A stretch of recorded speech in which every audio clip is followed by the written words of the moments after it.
Hi, friends. Have you ever wanted to make your own podcast? We recommend using Anchor.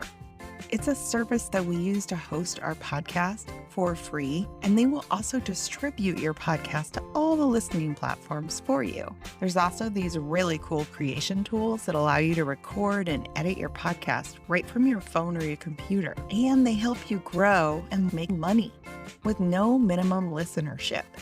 It's really everything you need to make a podcast, all in one place. All you have to do is download the free Anchor app or go to Anchor, that's ANCHOR.FM to get started. I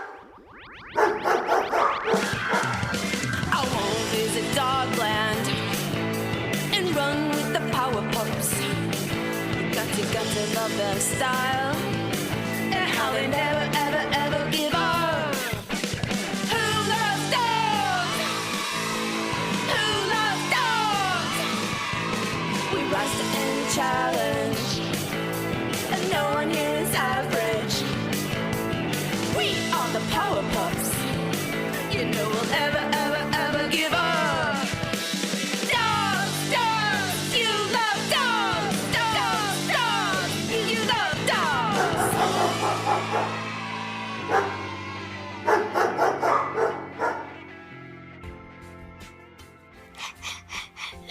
Low. And welcome to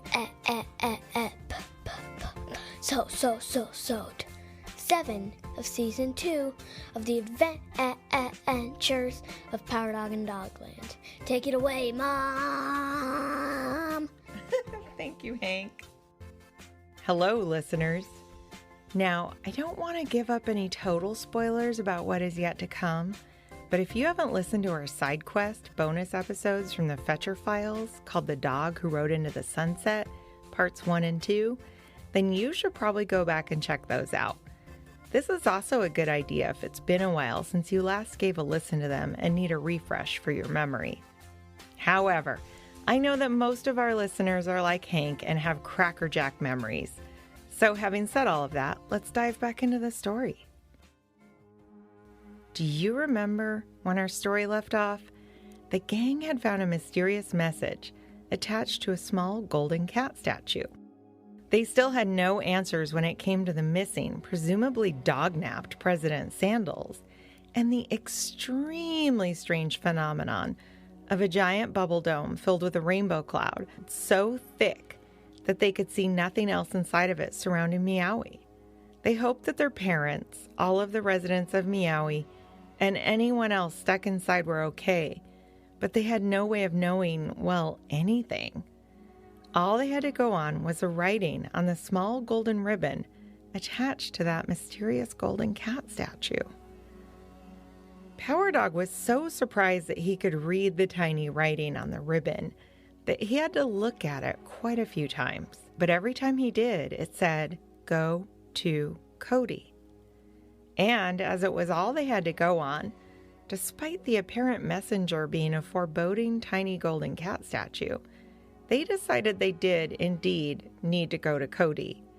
Seeley agreed to stay behind and monitor the situation at sea, and Taffy agreed to go visit the Abbas and see if they might be able to help the dogs figure out what was going on, especially given that they seemed to travel by rainbow funnel clouds that bore a striking resemblance to the ones swirling around inside the giant bubble dome. They were all pleasantly surprised to hear that Condro and Cody, who were friends, had also worked together to upgrade Condro's golden craft with some of Cody's technology, and it could take them by land almost as fast as it had zoomed them down to the islands by sea. As they were all gearing up to depart, Taffy gave Tuffy a tight hug and whispered softly into his floppy ear, "Keep an eye on Lupo. I do not trust them." Taffy tapped his nose and nodded in agreement, a bit of sign language that was special to their own private twin language. And since Power Dog had grown up with them, he knew they had just had a meeting of the minds. Taffy donned her strap-on fins and hopped back into the sea next to Seeley, and they both waved goodbye as the golden boat headed back toward the coast of the mainland. Lupo sat in the back of the boat again and refused to make eye contact with anyone. Tuffy, annoyed, wished that Lupo could stay behind too. Power Dog might have been annoyed too, but really, he was just too excited about getting out to the dens of the Dogland desert coyotes. Not only might Cody have some answers, but his brother Fetcher would be there, as he was Cody's top apprentice and teaching assistant. Aside from Tuffy, there was no one Power Dog would rather be with when they had problems to solve. He wasn't sure if Fetcher and Cody already knew anything of the recent events, or if they knew information that could help, but he was so eager to arrive that he stood up against the side of the craft on his hind legs, mouth open and tongue hanging out, for almost the entire ride. Power Dog closed his mouth when he felt a few grains of sand fly at him, and he knew they had reached the edge of the great golden desert of Dogland. He could see the curved roofs of the Dogland desert coyote dens, and then he also saw a shimmering light, something flickering in the distance, but it seemed to be moving, and it seemed to be coming toward them quickly. "Look, there!" he hollered, and pointed his nose and a paw towards it. As they drew nearer, Tuffy and Power Dog recognized Cody's Dogmo speeder, and as exciting as it was to see the coolest vehicle in all of Dogland gliding gently but swiftly across the golden desert sand, it was even more exciting to get close enough to see that it was Fetcher, wearing a sand suit and goggles, driving it. They all waved to each other as they drew nearer still, and Fetcher beckoned and hollered loudly, "Follow me!" as he spun around and took off in the opposite direction. Chondro said rather loudly, "Sit down and hang on, pups." And the golden fennec vehicle picked up speed and followed Fetcher and the Dogmo speeder across the desert, around some of the dens, through a rocky canyon, over a dry riverbed, and around the corner of a large diamond-shaped stony peak until they reached the largest den they had seen. Fetcher brought the Dogmo speeder to a halt quickly, and Chondro circled the peak in extra time to slow down before parking next to the Dogmo speeder. Fetcher was already standing at the closed entrance to the den, waiting eagerly for them to join him. "Cody is waiting for you and already knows what we need to do next," he announced as Power Dog, Tuffy, Chondro, and the still sullen Lupo approached. Power Dog and Tuffy quite visibly perked up, with their tails pointing straight up as a wave of joy and relief washed over them. It was the good news they needed. After some great big hugs and attempts to explain what had happened so far, Chondro interrupted. "Is Cody waiting for us now?" Fetcher had been trying to make sense of everything Power Dog and Tuffy had said, and he was worried about his parents.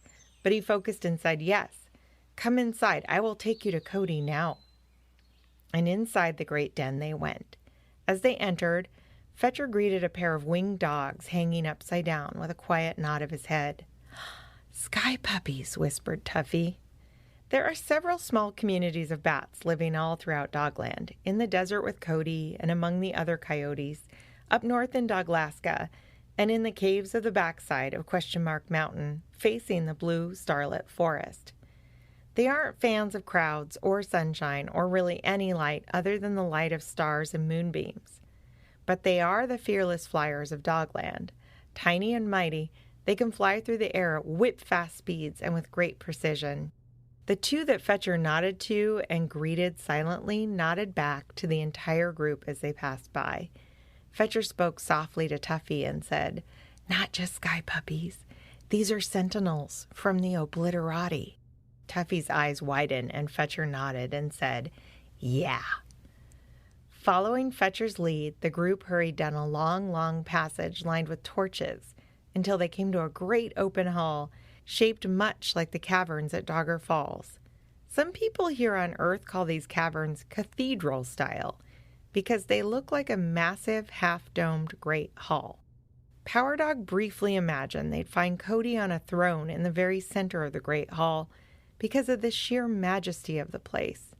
It reminded him of old books and stories from when there were doggy kings and queens and great dragons and other royalty. It certainly felt like an ancient and special place. "Welcome," said a strong, soft voice. They all turned to see Cody sitting at a long, low table, with large square cushions all around it. Fetcher approached and sat on a cushion next to Cody, so the rest of them did the same, each coming to rest on a cushion along the nearest side of the table.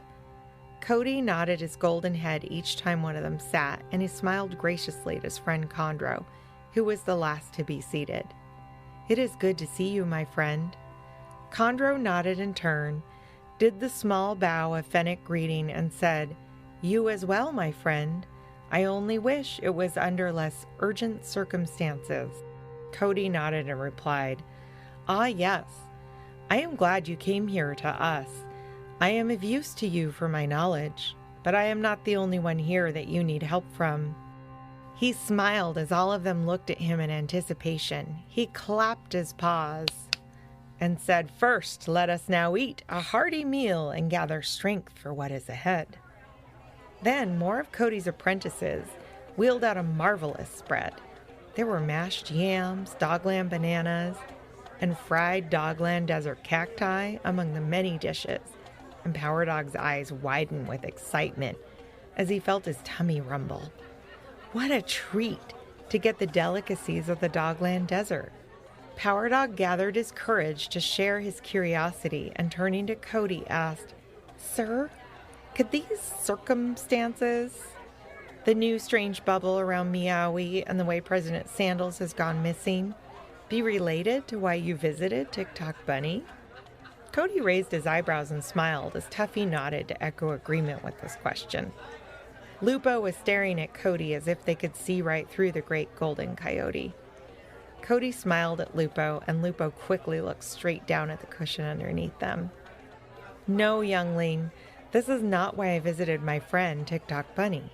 The reason for that visit does not need to be shared at this time. I have other information for you. Do you remember what I foretold at the last great howl of harmony? Do you remember what I said?" Fetcher opened his mouth to answer, but Cody smiled and nodded at him, and Fetcher closed his mouth and looked at Power Dog. All eyes were on Power Dog as he answered, "You said the dragons were real and that they would come back. Is that what you mean?" Power Dog began to think more about this, and then quite excitedly said, "Wait, are the Abbas dragons?"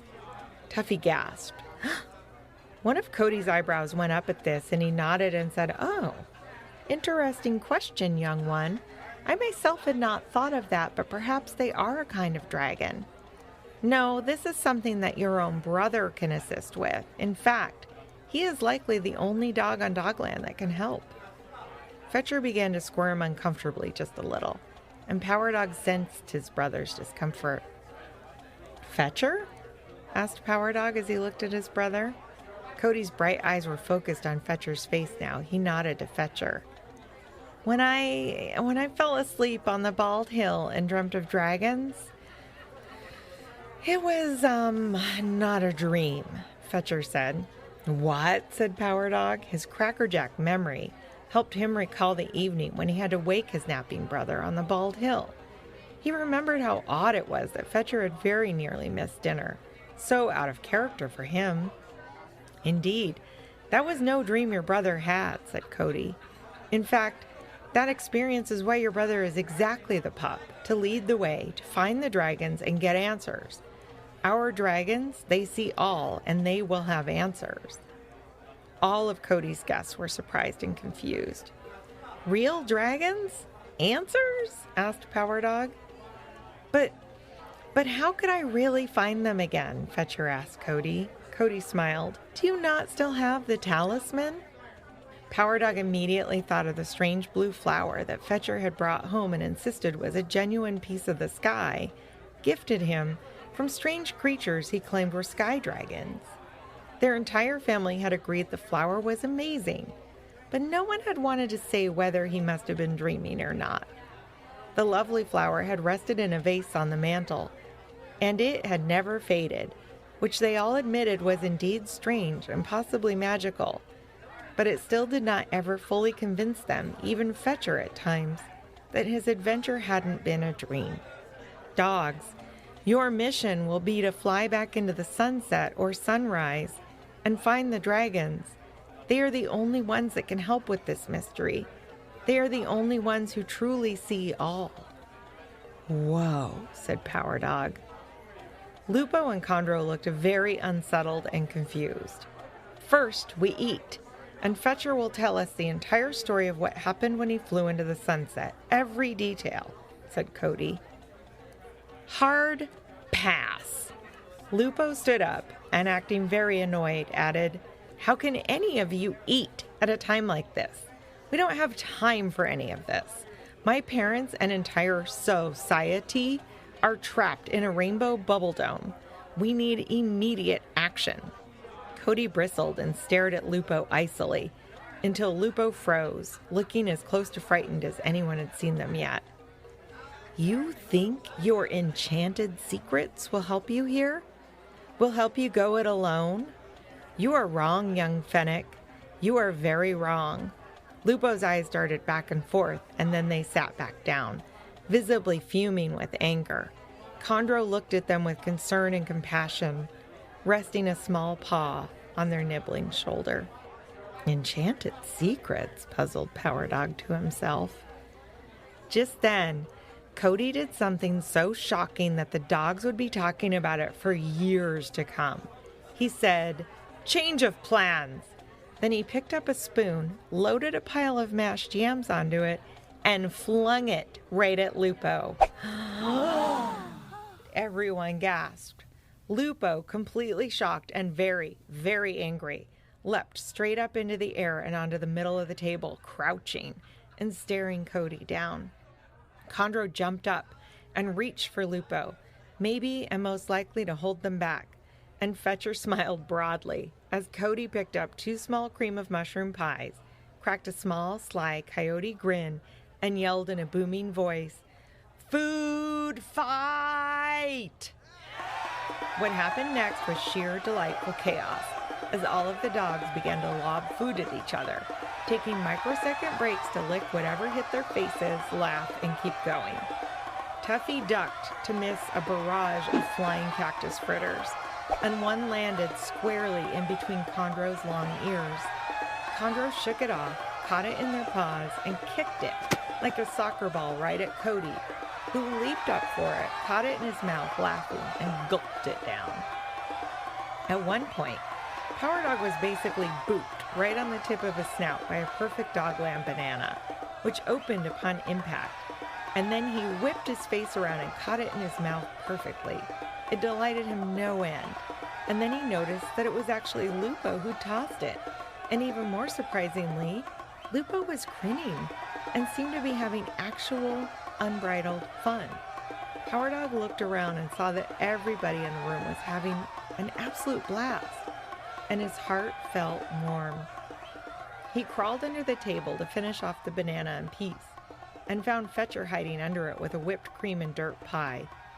"I can't believe Cody is this fun, and during an emergency too," he confided in Fetcher. Fetcher smiled thoughtfully as he gulped down a tasty, earthy bite and said, "Everything Cody does has purpose. Everything."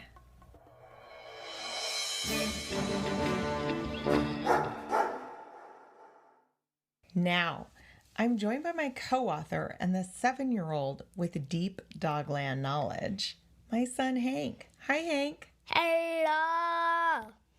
Hank, did you like the part in that episode where we talked about the obliterati?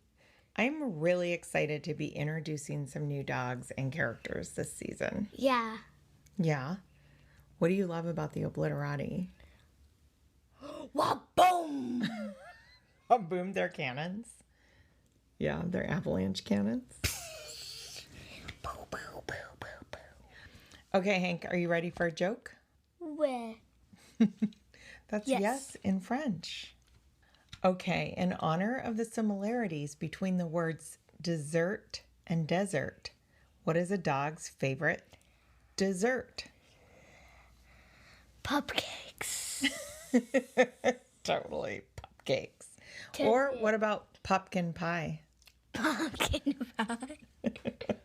Popsicles? Popsicles.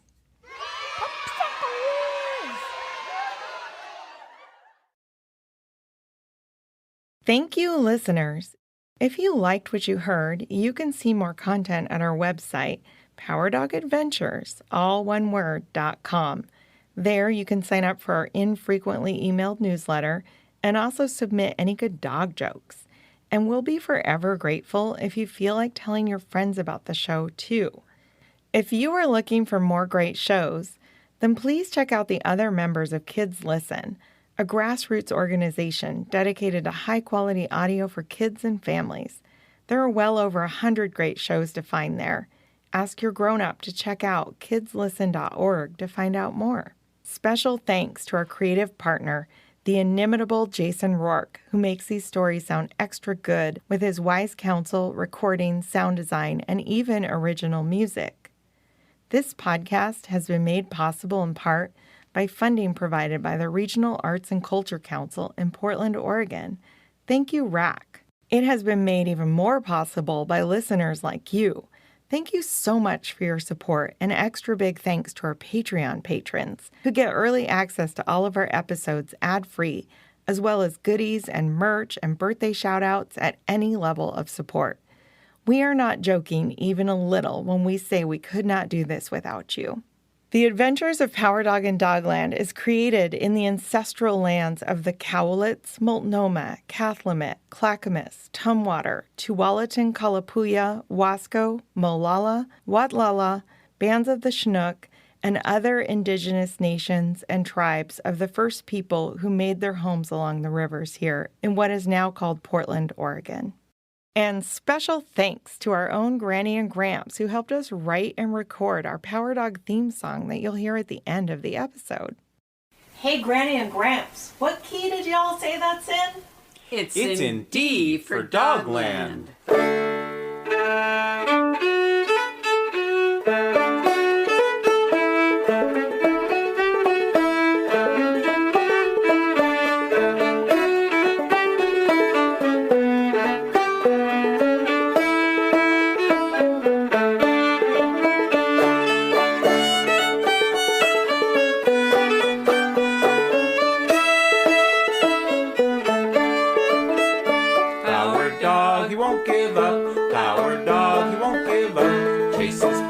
Till they're done. Power dog, he won't give up. When we're chasing danger and we're riding across the seas, sure he's right there leading us up, barking with the seals.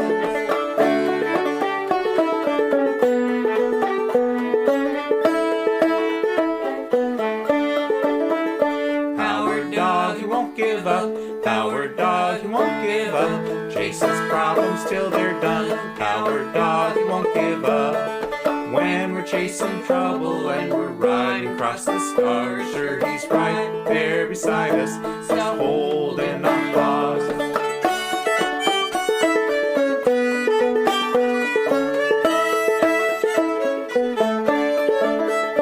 Power dog, he won't give up.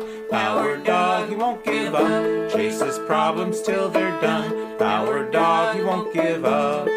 When we're chasing trouble and we're zooming through the stars, sure he's right there beside us, just a zapping near and far.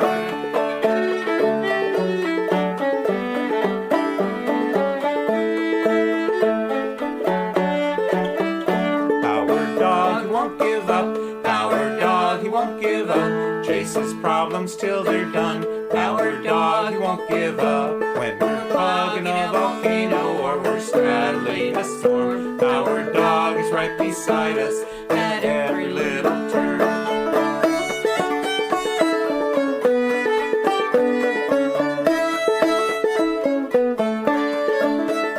Power dog, he won't give up.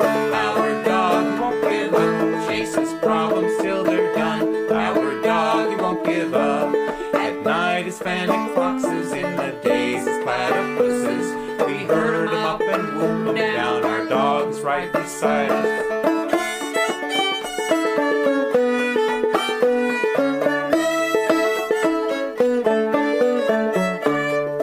Come with me to Dogland, we've got special tales to tell. And when we come together, all our tails will wag as well. So come with me to Dogland, we've got special tales to tell. And when we come together, all our tails will wag as well.